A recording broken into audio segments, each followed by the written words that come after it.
right, guys, I'm here with Jerry Jones from Heating and Plumbing and Air, and then also Plumbing Paramedics. Today, we're talking about the plumbing side of Jerry's business. Thanks for coming back, Jerry. I appreciate it. Absolutely. It's always a pleasure to talk with you. All right, guys. So we're talking about plumbing. I think one of the biggest questions is, well, Lisa, you must have to be a plumber to own a plumbing franchise. So break that myth buster, we'll call you. It's so funny. I hear that all the time. And the best analogy I'm going to give everybody is I do not need to be a five-star chef to own a restaurant.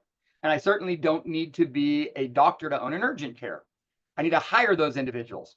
Just like any business, you have to get the right people doing the right jobs, whether it's because you don't want to do it or you don't know how to do it. In Right. this situation, you don't need to be from the industry.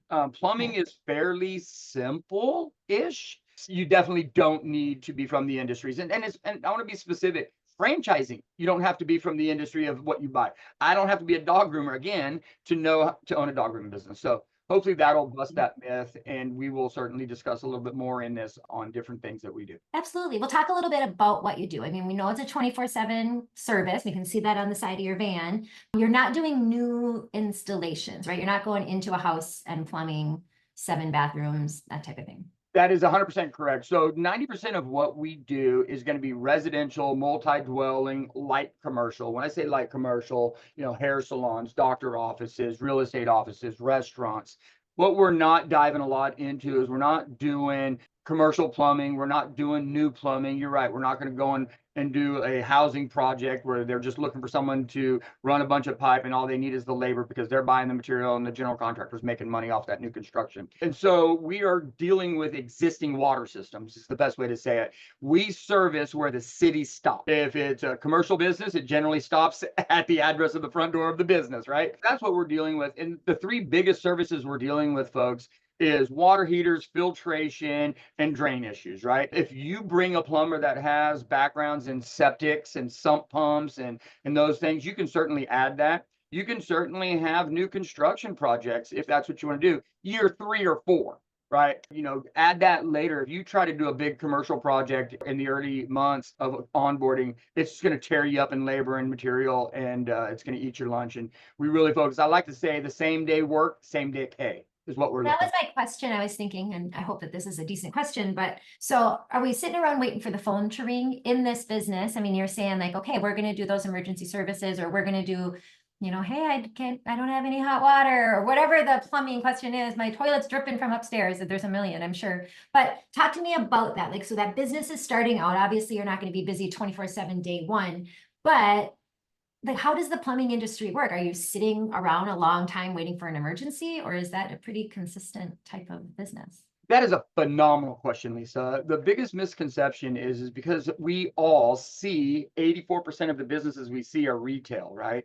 Cars lined up at the McDonald's drive-through and cars parked out in front of the nail salon. No, if we have a franchisee that's sitting around twiddling their thumbs waiting for the phone ring, we failed them.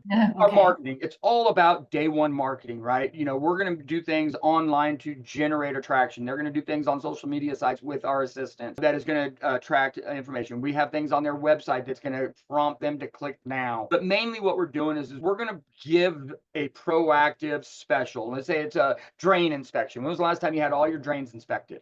Right? When was the last time you had your pressure ever checked? Your water pressures. It's coming in at 80 psi from the street.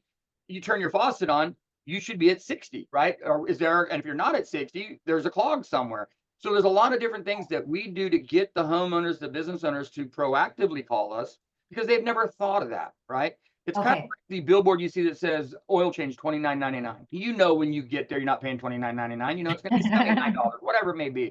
So Right. we may run a super promotion. We're going to do a drain inspection. We're going to look and do a pressure test. It might be $79, covers your plumber's labor, but it gives us opportunities to look at their water heater, look at the things they're doing. We can do water samples and see if they're hard water or whatnot and Okay. request things. So that's a great question, but it is about the marketing and advertising. They've got in home services, you have to target the people that you want to call your business. And for us, that's the homeowner that's 45 to 65 years old. We have the digital tools to let you know where they're at in your territory. And then we can just be definitive on our marketing efforts in those areas. We don't want to advertise a zip code that's highly commercial, right? Initially, we're going to Sure. go after the residential outskirts areas. What does that franchise owner's day look like? Not necessarily in the beginning, they're still training and that type of thing, but month 3, month 6, 9, 12, like what is that franchise owner doing on a daily basis to grow a successful company? First and foremost, putting out fires.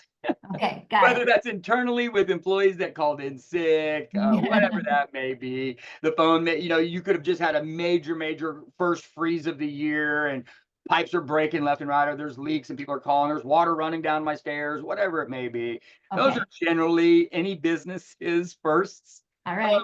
But when you're looking at your month 3 of being open and month 6 of being open, you should have a good feel and the right team in place Okay. that a lot of times the owner can get in, make sure everything's running smoothly, check with the vendors, check on supplies and materials, check with the team that's out in the field doing all the repairs, and really managing from a standard of overseeing because the business is running effectively.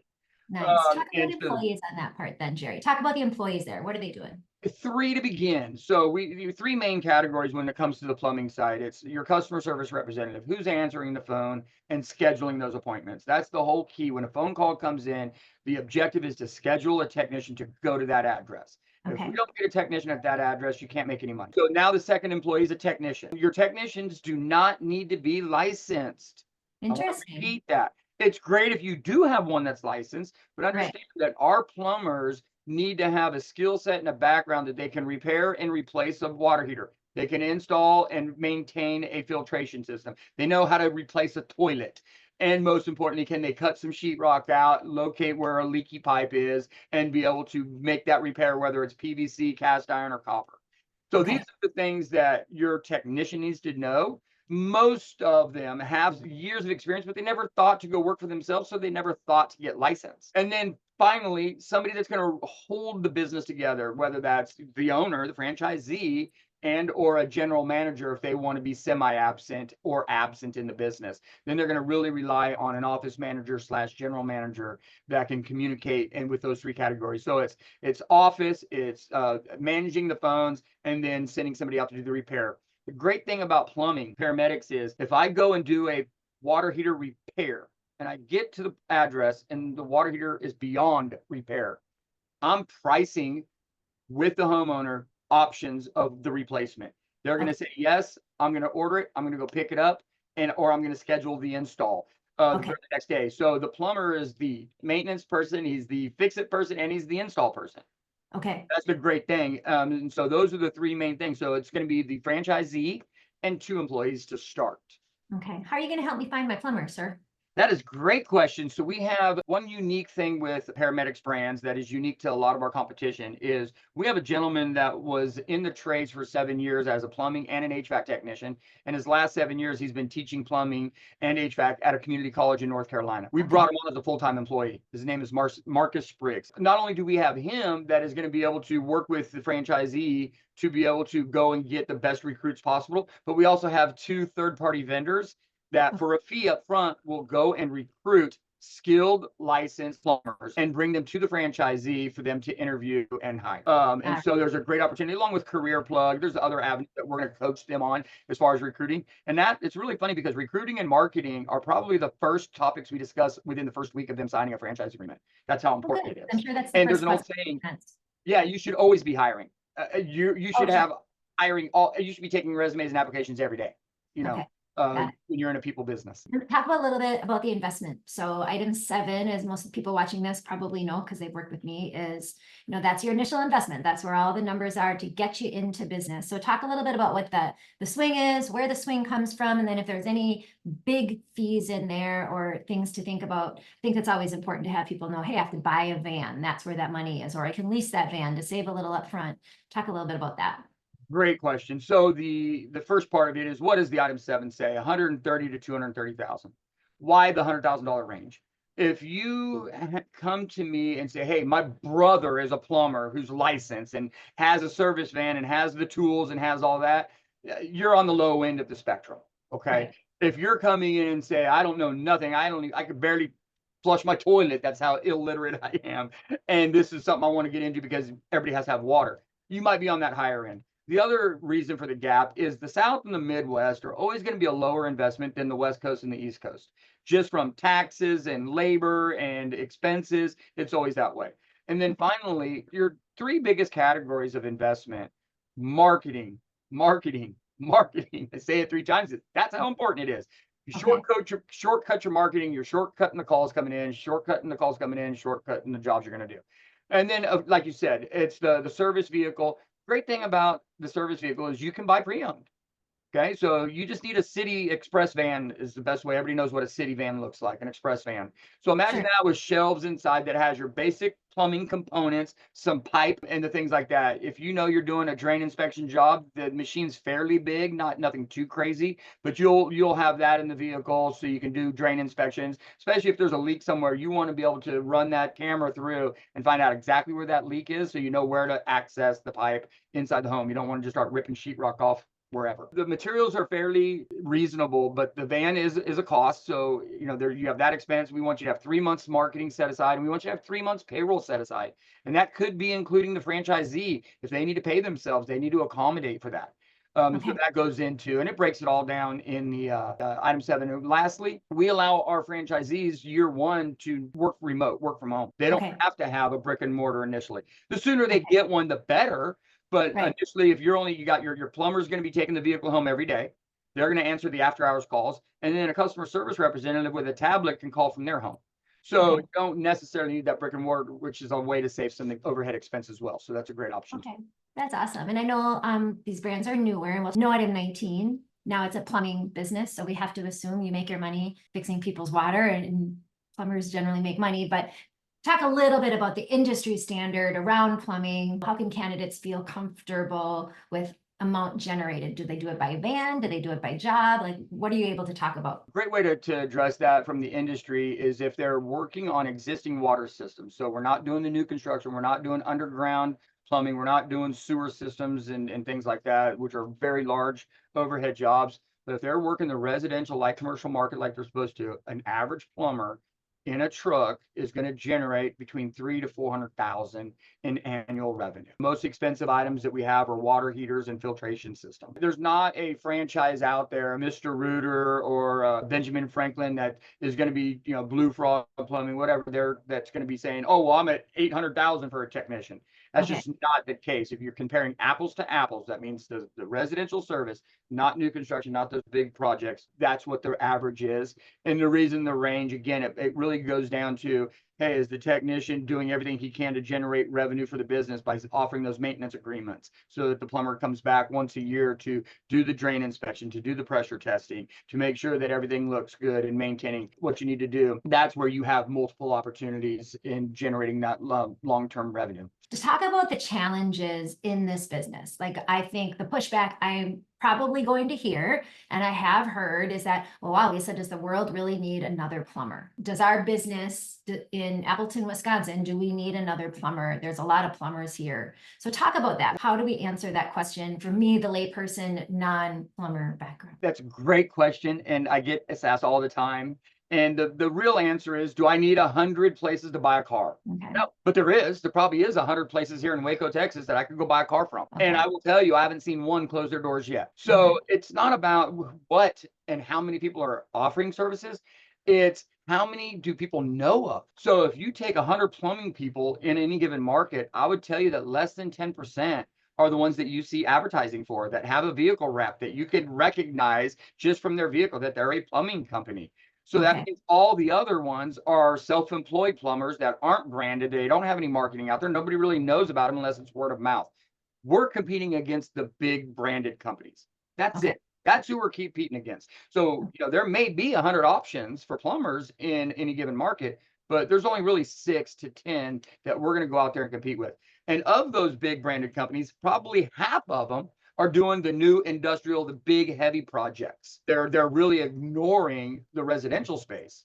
And Well, I'll that's say I like that word, because that word's spot on Google, right? That's just Google. It is. Right? I mean, if somebody says you got to go to battle to get your customers and you're going to battle on Google, I'll take that. Again, and the majority of the self-employed people that are unbranded working from their own home They're and not living doing in the truck, they're not being found on Google. Let's be honest. Google won't even let you have a home address to even be on Google. So, they're relying on what they know because they're just a lifelong plumber. The other thing that I would tell you is we're starting to see, you asked, do I need another plumber in a market? There's a huge gap. The average age of a plumber is 53 years old, and the average age of an HVAC person is 47. I bring that up because we're the last generation basically that knows how to do it yourself. I Okay. know how to replace a toilet and a faucet, and I could do some basic things, but I certainly am not going to try and do a filtration system, right? And I'm certainly not going Okay. to replace my water heater. So Right. I say that because a lot of these plumbers that are out there are getting ready to shut down, retire, if you will. And so, Yeah. yeah, people are looking for branded companies, ones that have protocols and processes in place, and they know that they're going to get great quality service. That is a homeowner that's 45 to 65 years old for us, and we know how to target and market to them. So we're wrapping up. So I have to go find you the perfect Plumbing Paramedics franchisee. Who am I looking for? What's the criteria? What's your avatar? There are certain business acumens that will make somebody better than another. I will absolutely agree to that, whether that's sales, whether that's marketing, whether that's team building and managerial. But the biggest thing about a successful franchise owner is somebody that knows how to follow a business model, follow a business plan. All franchising is and all business ownership is, how do I get from point A to point B? And we're going to build that for them. And so if I'm asking you to go north and you're constantly fighting and going south, you're not going to reach your goal. You just can't. And so what I look for are people that know how to follow a process. That's number one. Military and women. This is a blue collar world that women thrive in. Okay. Thrive. Female business. So my wife was owned a business, and she was almost double what her technician's average ticket if she went on a job, because she wasn't fearful. She laid out everything that she saw and everything that she felt that they needed to have for that service, and she wasn't afraid to ask for it. And that's what you need. But managerial, team building, again, you don't need to be from the trades, and that's the thing I love about franchising. My wife, I'll be honest, my wife owned a dryer cleaning franchise for dryer vents. And she didn't know anything about it. She didn't know how to run a vent from an attic outside of somebody's house. She didn't know how to do any of that. Now she can tear a dryer apart in about 3 minutes and tell you everything about it. It's the coolest thing, right? Now, obviously, you're not going to learn plumbing in 3 minutes, but my point is this is something that they're going to learn within that first year. They're going to know enough about plumbing. They're going to be deadly enough to be able to fill in if a technician were to go out, because a lot of things we do are really the basic stuff, the things that go out all the time, whether it's valves or a mischievous kid shoved a Matchbox car down the toilet and flushed it, right? These are the things that we're getting These are the called stories into. you get, right? Yeah. Yeah, these are the stories that we get. You hang a new picture in the hallway and you screw it into a pipe that's not, because the bathroom's on the other side of the wall. I mean, there's so Oh, many little things, or like what happened to me. I had a rusted hose on my outside of the house hose bib, and I put everything I had into it, and I ended up cracking the copper line just past the hose bib. okay. And so I had to get a plumber out here to fix and to redo it. And anyway, that's what you're dealing with. All right. So hopefully that Very answers the good. question. Very good. Well, thank you so much, guys. I hope you found this interesting and got some information around the business. If you have more questions or are interested in talking about this or any other business, please click on the link below or let me know. Carrier pigeon, email, text. We're here. You can find us anywhere, right? And I'll get you in touch with Jerry just as quick as I can. Thank you. Absolutely. Thank you.